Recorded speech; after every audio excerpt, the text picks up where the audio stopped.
Assalamualaikum warahmatullahi wabarakatuh. Kembali lagi dengan saya Naila Lutfiatun Ni'amah dari Prodi Tadris Matematika kelas A. Pada kali ini saya akan membahas tentang tutorial berkurban. Yang pertama, pengertian kurban. Kurban berasal dari bahasa Arab yakni kurban yang berarti dekat. Di dalam ajaran Islam, kurban disebut juga dengan al-udhiyah dan ad-dahiyah, yang berarti binatang sembelihan seperti unta, sapi, ukat atau kerbau, dan kambing yang disembelih pada hari raya Idul Adha dan hari-hari tasyrik sebagai bentuk takarub atau mendekatkan diri kepada Allah. Hukum berkurban adalah sunnah muakkad, yang berarti ibadah yang dianjurkan dengan penekanan yang kuat atau hampir mendekati wajib. Selanjutnya, orang yang melaksanakan kurban. Seseorang selain beragama Islam tidak diisyaratkan untuk berkurban. Selain itu, yang melakukan kurban haruslah seseorang yang sudah baligh dan mampu secara materi. Maksudnya, memiliki materi senilai harga hewan kurban di luar nafkah untuk dirinya dan orang yang wajib diberikan nafkah olehnya.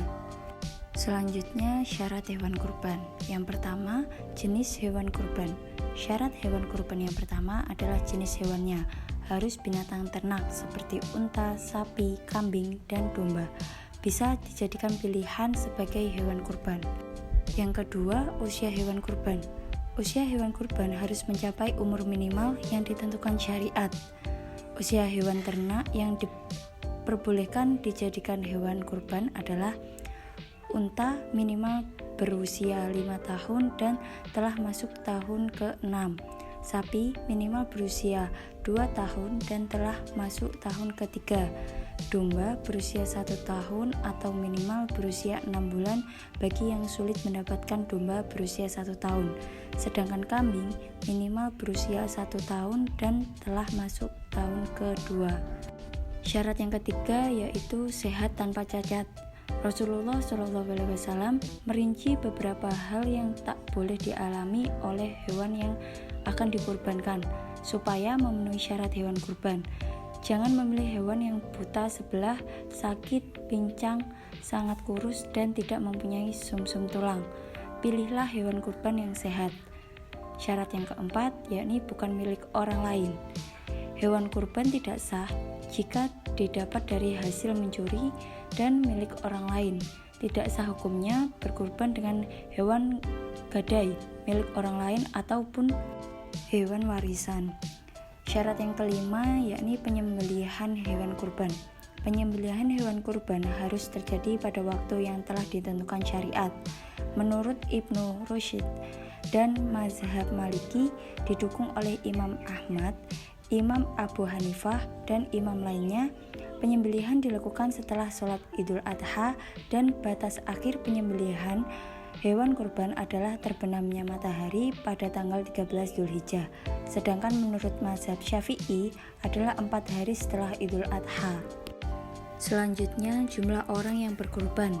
Islam telah menentukan beberapa aturan jumlah hewan yang dikurbankan sebagaimana dikatakan oleh Rasulullah SAW sebagai berikut.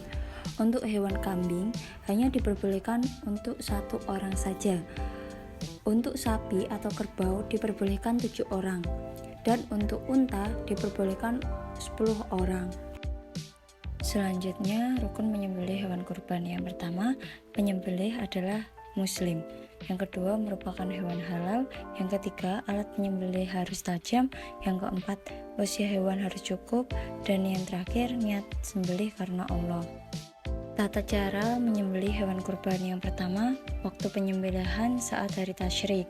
Yang kedua, menghadapkan hewan kurban ke arah kiblat. Yang ketiga, menggunakan pisau tajam. Yang keempat, mengawali dengan bacaan basmalah. Yang kelima, membaca sholawat Nabi. Yang keenam, menyembelih hewan. Yang ketujuh, mengumandangkan takbir. Yang kedelapan, membaca doa kurban. Yang kesembilan, hewan kurban jangan langsung diproses. Yang kesepuluh, menggantung hewan kurban. Yang kesebelas, membersihkan. Yang terakhir, memotong dan membungkusnya. Sekian, terima kasih. Wassalamualaikum warahmatullahi wabarakatuh.